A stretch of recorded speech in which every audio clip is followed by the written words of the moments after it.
일단 비포 애프터 사진부터 보여드릴게요. 1주차 때부터 4주차 때까지의 사진인데요.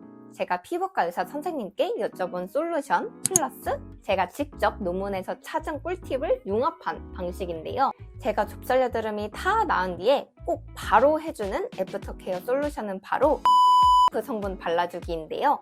진짜 이것만 해줘도 좁쌀여드름이 진짜 정말 훨씬 덜 나더라고요. 안녕하세요. 모공의 모든 것을 공부하다 모공모공입니다.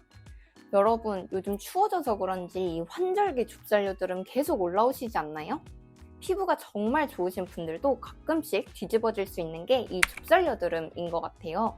이 영상에서 좁쌀여드름 막는 홈케어 꿀팁들 모조리 다 알려드릴게요. 맨 마지막에는 빠르고 정확하고 안전하게 좁쌀여드름 없애는 치트키까지 들고 왔으니 10분간만 끝까지 시청해주시면 감사하겠습니다. 첫 번째는 클렌저 바꾸기인데요. 좁쌀여드름은 세안이 진짜 정말 중요해요. 제가 원래는 아침, 저녁 모두 약산성 클렌저를 사용을 했는데 제가 좀 꼼꼼하게 세안을 하는 편은 아니다 보니까 계속 좁쌀여드름이 나는 듯한 그런 기분이 드는 거예요. 우선 본격적으로 설명하기 전에 좁쌀여드름이 나는 원인부터 과정까지 설명드려 볼게요. 제가 쉽게 설명해 보려고 이 물통을 가져와 봤는데요. 이 물뚜껑이 각질, 그리고 물이 튀지, 그리고 이 구멍을 모공이라고 생각해 볼게요. 첫 번째, 피부 장벽 손상으로 인해 원래는 이 각질이 28일을 주기로 이렇게 제대로 탈락이 되어줘야 되는데 계속 각질이 이렇게 탈락되지 못하고 쌓이게 되는 거예요. 그래서 이 모공이 아주 꽉 막히게 되고 이 와중에 이렇게 피지는 자꾸 눌러줘서 막 피지가 과다 분비가 돼. 그러니까 이 각질이 이제 잔뜩 쌓인 이 모공에 이제 볼록 튀어나오게 되면서 그것이 이제 좁쌀여드름이 되는 건데요. 그래서 결국 좁쌀여드름을 방지하기 위해서는 이 위에 각질, 그리고 이렇게 계속 과다 분비되는 이 피지만 잘 막아줘도 좁쌀여드름이 나는 것을 막을 수 있어요. 그래서 첫 번째 원인인 각질을 제대로 탈락시켜주기 위해 아침에는 효소 파우더 세안제, 저녁에는 약 알칼리성 세안제로 바꿔줬어요. 저 같은 민감성 건성 피부 분들이라면 공감하실 텐데 저는 각질을 일부러 벗겨내면은 피부가 울긋불긋하게 올라오는 타입이거든요. 근데 이 효소 파우더 제품은 각질을 자연스럽게 탈락시켜줘서 좋았어요. 사실 이 효소 파우더 제품이 유행이라서 의심부터 했거든요. 이거 진짜 효과 있는 거 맞아? 근데 이제 논문 사이트에서 이 효소 파우더 제품이 여드름 개선에 미치는 영향이라는 논문을 발견을 했어요. 블랙헤드와 화이트헤드를 합쳐서 면포성 여드름이라고 부르는데 이 효소 파우더 제품을 적용해 본 결과 이 면포성 여드름이 무려 58.7%나 감소했다는 연구 결과가 있었는데요. 그래서 자고 일어나면 효소 파우더 제품으로 약하게 각질 관리를 해주신 뒤 저녁에는 약 알칼리성 세안제로 이 낮 동안 쌓인 노폐물이나 각질을 더 깨끗하게 닦아주시는 것을 권장해요. 이렇게 세안법만 바꿔도 좁쌀여드름이 훨씬 눈에 띄게 좋아지더라고요.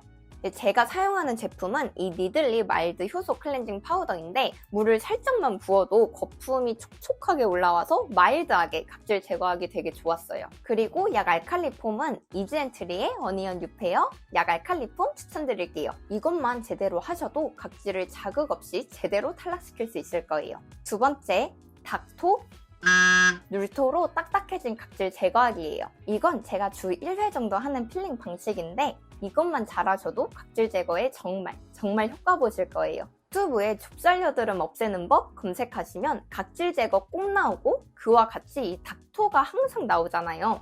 근데 저는 이 까끌까끌 거리는 패드가 이 피부에 좀 자극감이 느껴지고 오히려 이 좁쌀여드름이 옆으로 더 번지는 기분이 들더라고요. 그래서 저는 그 거친 엠보싱 패드 아시죠? 그런 거 말고 부드러운 면 소재 패드로 이 각질 부위를 꾹 눌러서 녹여서 없애주는 화학적 필링 방식을 선호해요.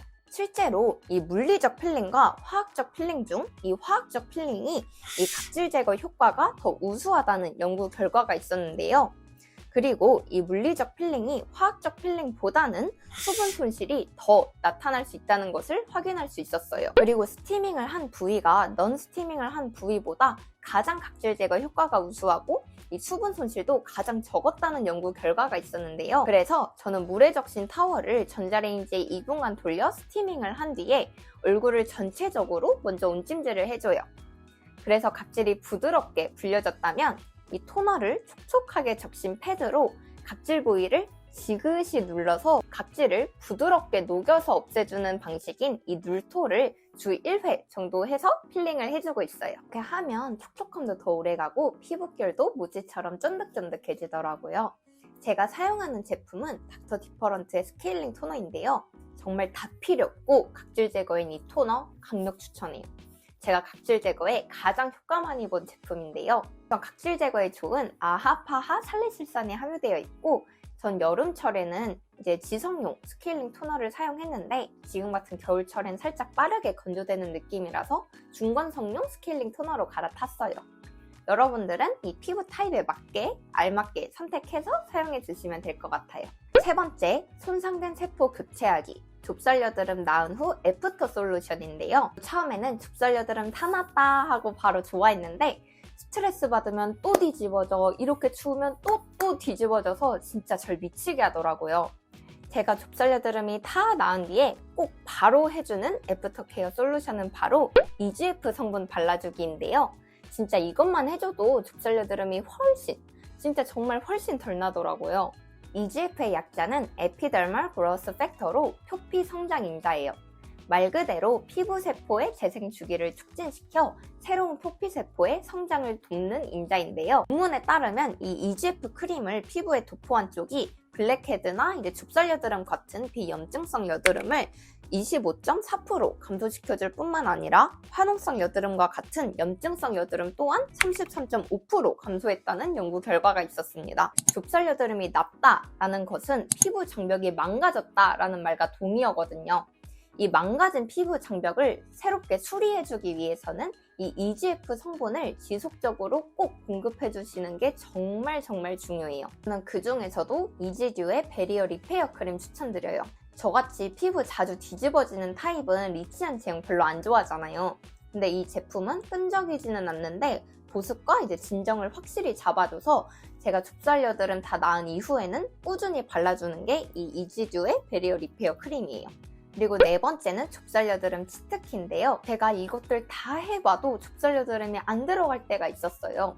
그때 제가 피부과 의사 선생님께 여쭤본 솔루션 플러스 제가 직접 논문에서 찾은 꿀팁을 융합한 방식인데요. 이 방법은 진짜 거의 못 들어보셨을 것 같아요.